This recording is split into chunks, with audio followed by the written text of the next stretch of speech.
Hello and welcome back. And as I discussed in the last class, this class is all about why affirmations work and why some people feel they're useless. So I got up on my high horse a little bit, or I guess not my high horse, what's it called? A soapbox.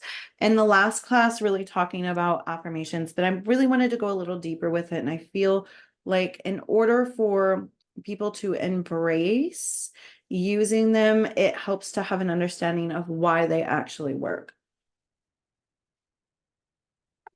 Excuse me, I needed a little sip. So I'm going to really start with why so many people kind of resist and some even hate the use of affirmations and mantras, because it's really likely some of you who are in this training feel the same way.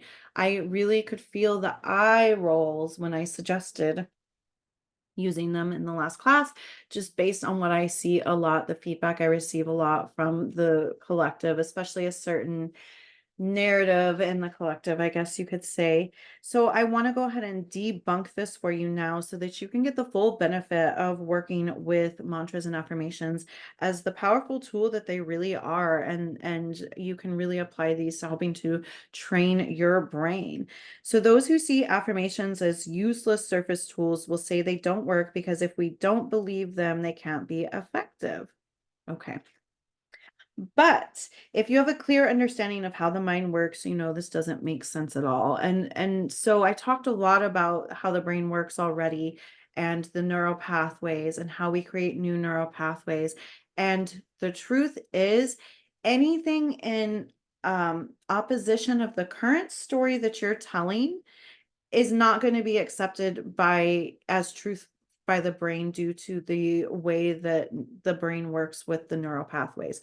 So that under that belief system, that would pretty much mean that we have no hope of ever adapting a new story, a more serving story, because according to this way of thinking, if the brain can accept something as truth, then we can never really change it to accept it as truth. Okay.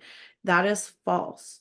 It's consistency in the telling of our new stories and using mantras and affirmations to do that that creates the belief. Not the belief has to be there for the mantra to be effective or the new story to be effective. And when you really break it down like that, it's kind of silly to believe anything different. So it doesn't make any sense at all to use that as the excuse for why mantras and affirmations don't work, because you're never going to believe a mantra and affirmation as true, because when you first start working with it, or why are you even working with it, right? And a lot of people don't work with them, but I'm here to tell you and explain to you why it is so, so helpful. So um, all affirmations are summarized, digestible versions of the new story you wish to tell. And that's something I talked about in the previous class. So your affirmations are simply digestible, one or two sentences embodiment of the story that you're currently trying to tell. So no one initially believes their affirmations are stories, as I mentioned. You haven't had the thought enough times to create the belief in the brain yet. And to create that path of least resistance. So the neuroplasty aspect, hasn't had enough time to actually form those new neural pathways. So in time, your brain will accept the new affirmation as truth and the story as truth. But I know I sound like a broken record. Consistency, consistency, consistency. The only way to rewire your brain is through consistency. That is the only way. No other way.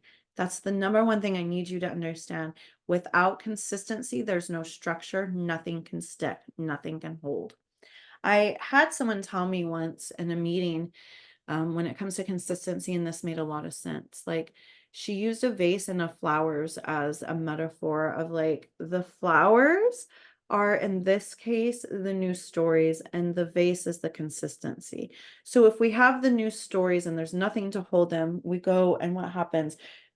Everything scatters everywhere. There's nothing to hold those new ideas in. But when we have a vase, which is symbolizes the consistency, you stick your flowers in and they hold them beautifully there. You have to have the consistency for things to stick, or else it's just not going to. And I would say a waste of your time, but it's not a waste of your time because you're not using your time for consistency. So you're just choosing to not use your time in this way that's going to really serve you.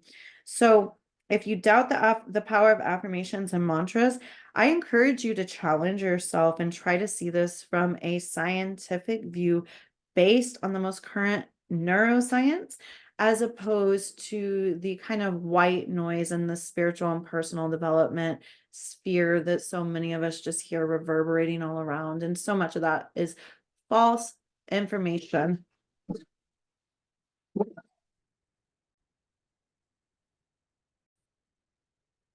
All right. And I apologize if you heard the dogs barking. I had to do a quick pause. I had someone walking in. I obviously work from home here. So, anyways, just to wrap all of this up after the kind of chaos of me needing to rapidly pause because of the puppies, we use your affirmations, they work.